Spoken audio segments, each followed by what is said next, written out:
Hi guys, it's Carl from Search here, and I'm joined with James Dooley, my business partner.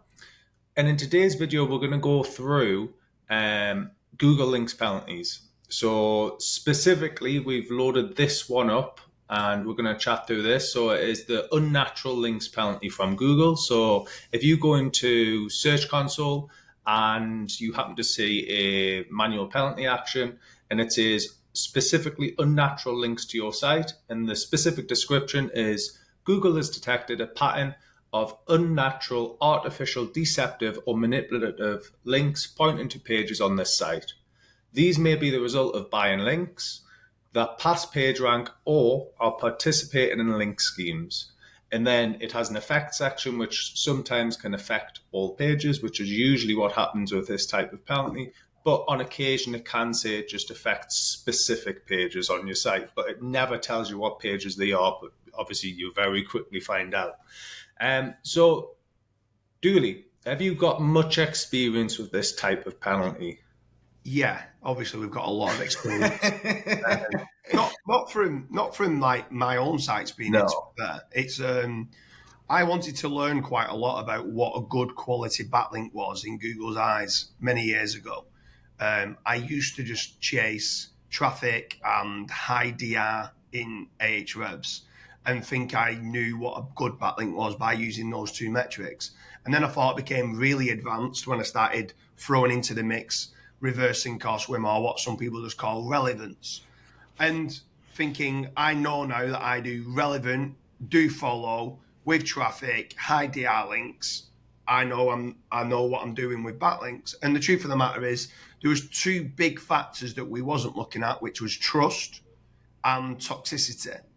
And I then started to realise that I was seeing certain friends hit with unnatural links penalties. And then there was using certain people like Rick Lomas, who uses certain tools like Majestic and link research tools and many others to then help them get out of the penalty. So I was wanting to dig deep when people was getting these unnatural link penalties to see why they was getting them, and it like could negative SEO could that now start coming along, because I need to start making certain that if I've got some big sites, if I was getting negative SEO attack, how could I protect myself from getting these type of penalties? Now, the truthful matter is that a lot of what people think are toxic links are the links that are going to hit them to a negative SEO attack. Like, I've had 10,000 GSA blog comments all with Viagra, and oh my God, I'm going to get an unnatural links penalty. Google are very good at ignoring quite a lot of links. The actual most toxic links people can get sometimes are guest posts that people are buying that are part of bad link neighborhoods and basically are glorified PBNs. And Google knows that these websites are selling the links. They're linking to CBD, they're linking to casino, they're linking to porn. There's not much traffic going on, or actually some of them look like they've got a high DR and look like they've got traffic, but the traffic's been manipulated. So the unnatural links penalty, when we started then looking into it further, I wanted to invest, which obviously myself and you have invested in Backlink Doctor, which now carries out a lot of reconsideration requests from manual actions of people getting an unnatural links penalty in Google Search Console. Now, there's a lot more to it than what meets the eye in getting the reconsideration request. We have so many people saying, can we just not do the reconsideration request? And I'm like, you need to know all the steps for you from going step 1, step 2, step 3, step 4, step 5, for making certain that you are, one, identifying that you understand that you've got the penalty to Google, that two, you're extracting all of your backlinks from places like Majestic, from SEMrush, Ahrefs, link research tools, Google Search Console to get all the fresh links. And then you actually need to try to outbound, like literally go out to them to try to say, these links you need to try and remove these links. I don't know why you're linking through to my site on any links that you think look toxic or you've not built. And then after that, go on. One little bit for that is, and this is where a lot of people become unstuck. So let's say you do that piece, and the webmaster says, "I'm going to charge you £50 or $50 to remove." At that point, you don't have to pay that. That's not what Google's saying. That Yeah. is the point where you would then add that into the disavow, just to Yeah. clear up some people's. Yeah, so my next step was going to be that once you've outreached to the people to try to get them removed, any that was going to charge or any that just don't respond, you then need to load those URLs into a disavow file. You then need to submit that disavow file and then submit your website for a reconsideration request. All those steps need to be taken, and if you shortcut in any one of those steps, then you will not get it revoked. You also then need to go back and forth with regards to like making certain you understand trust and toxicity, because if you don't, you're not going to know which are the most harmful, problematic links that are pointing through to your site. And again, I think you mentioned it just prior. The key for the reconsideration request isn't just submitting a disavow and click and go. You have to document every single step you've done, link into potentially, spreadsheets that they can see, or we've outreached to all of these sites. This is what the web boss responded, if there's some responses and things like this, just to really show that you've went that extra step. Yeah. We obviously within Backlink Doctor, we work with this quite a bit. We try to stay away from, we tend to focus more on doing just the disavow, because obviously there's a lot more steps involved with having to, complete a full reconsideration request. However, we do give all of the guidance and things. You see that? So that's the next part. So the next question would be, how can you prevent your website from getting an unnatural links penalty?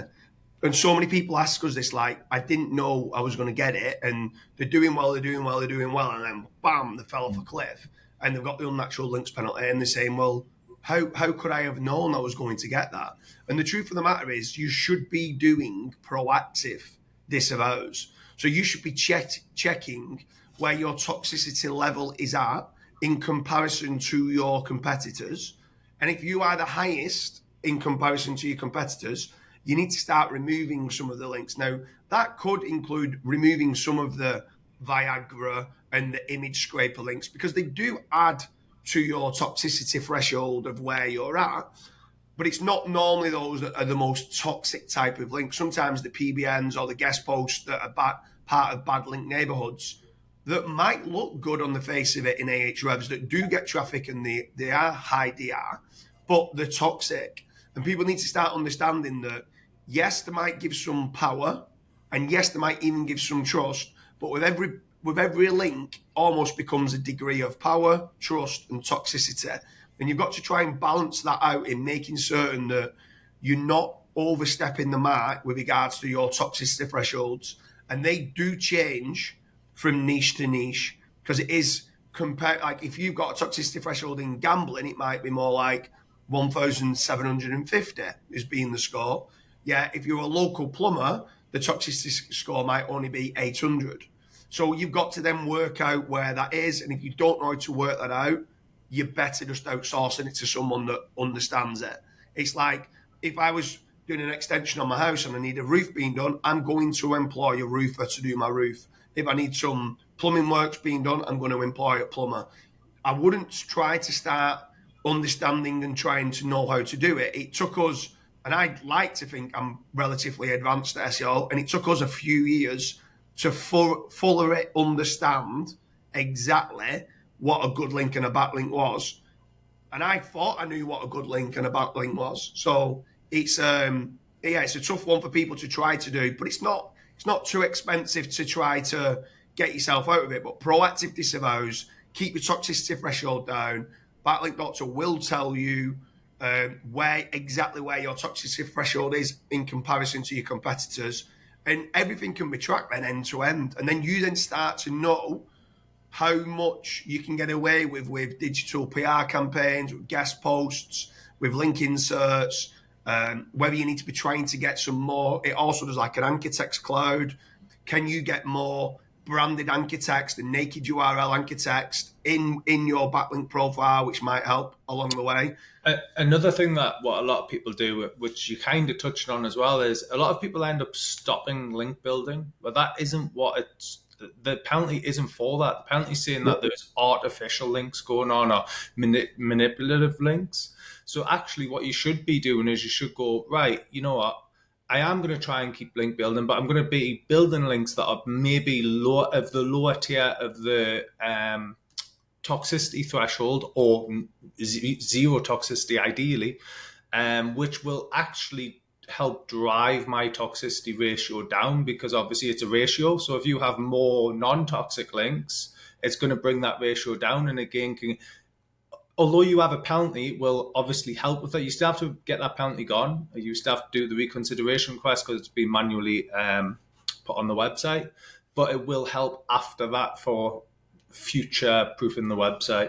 Do you know something else as well that's quite funny, right? Is that I'm going to ask people to leave a comment in the comment section to see whether they understand trust and toxicity on backlinks.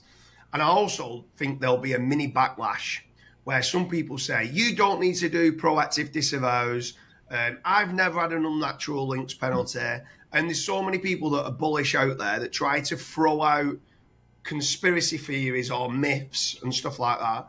But they are handing it out left, right, and centre. Unnatural link penalties. Still to this day, we're still getting with Backlink Notes several per week what we're working on with regards to unnatural link penalties, manual action in Google Search Console. Yet some of these people believe that you don't need to do disavows.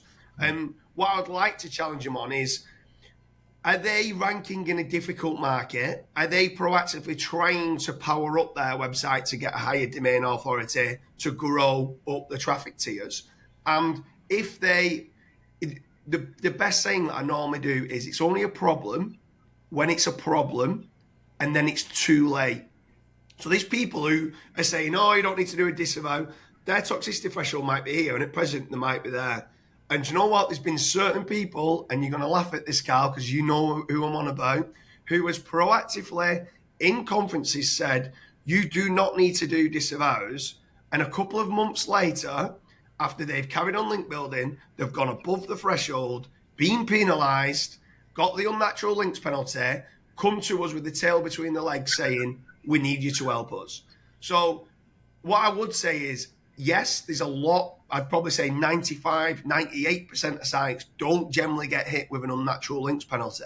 So majority will say it's not needed. But trust me, if you are proactively doing any sort of link building, you need to understand your trust and toxicity thresholds of what you should be doing and working towards to make certain that you do not get hit. Because it's only a problem when it's a problem, and then it's too late. Don't go and get yourself these penalties, because even when you get it revoked, the traffic that comes back takes a while for them to give you the trust back and the historical data and the traffic back to your site.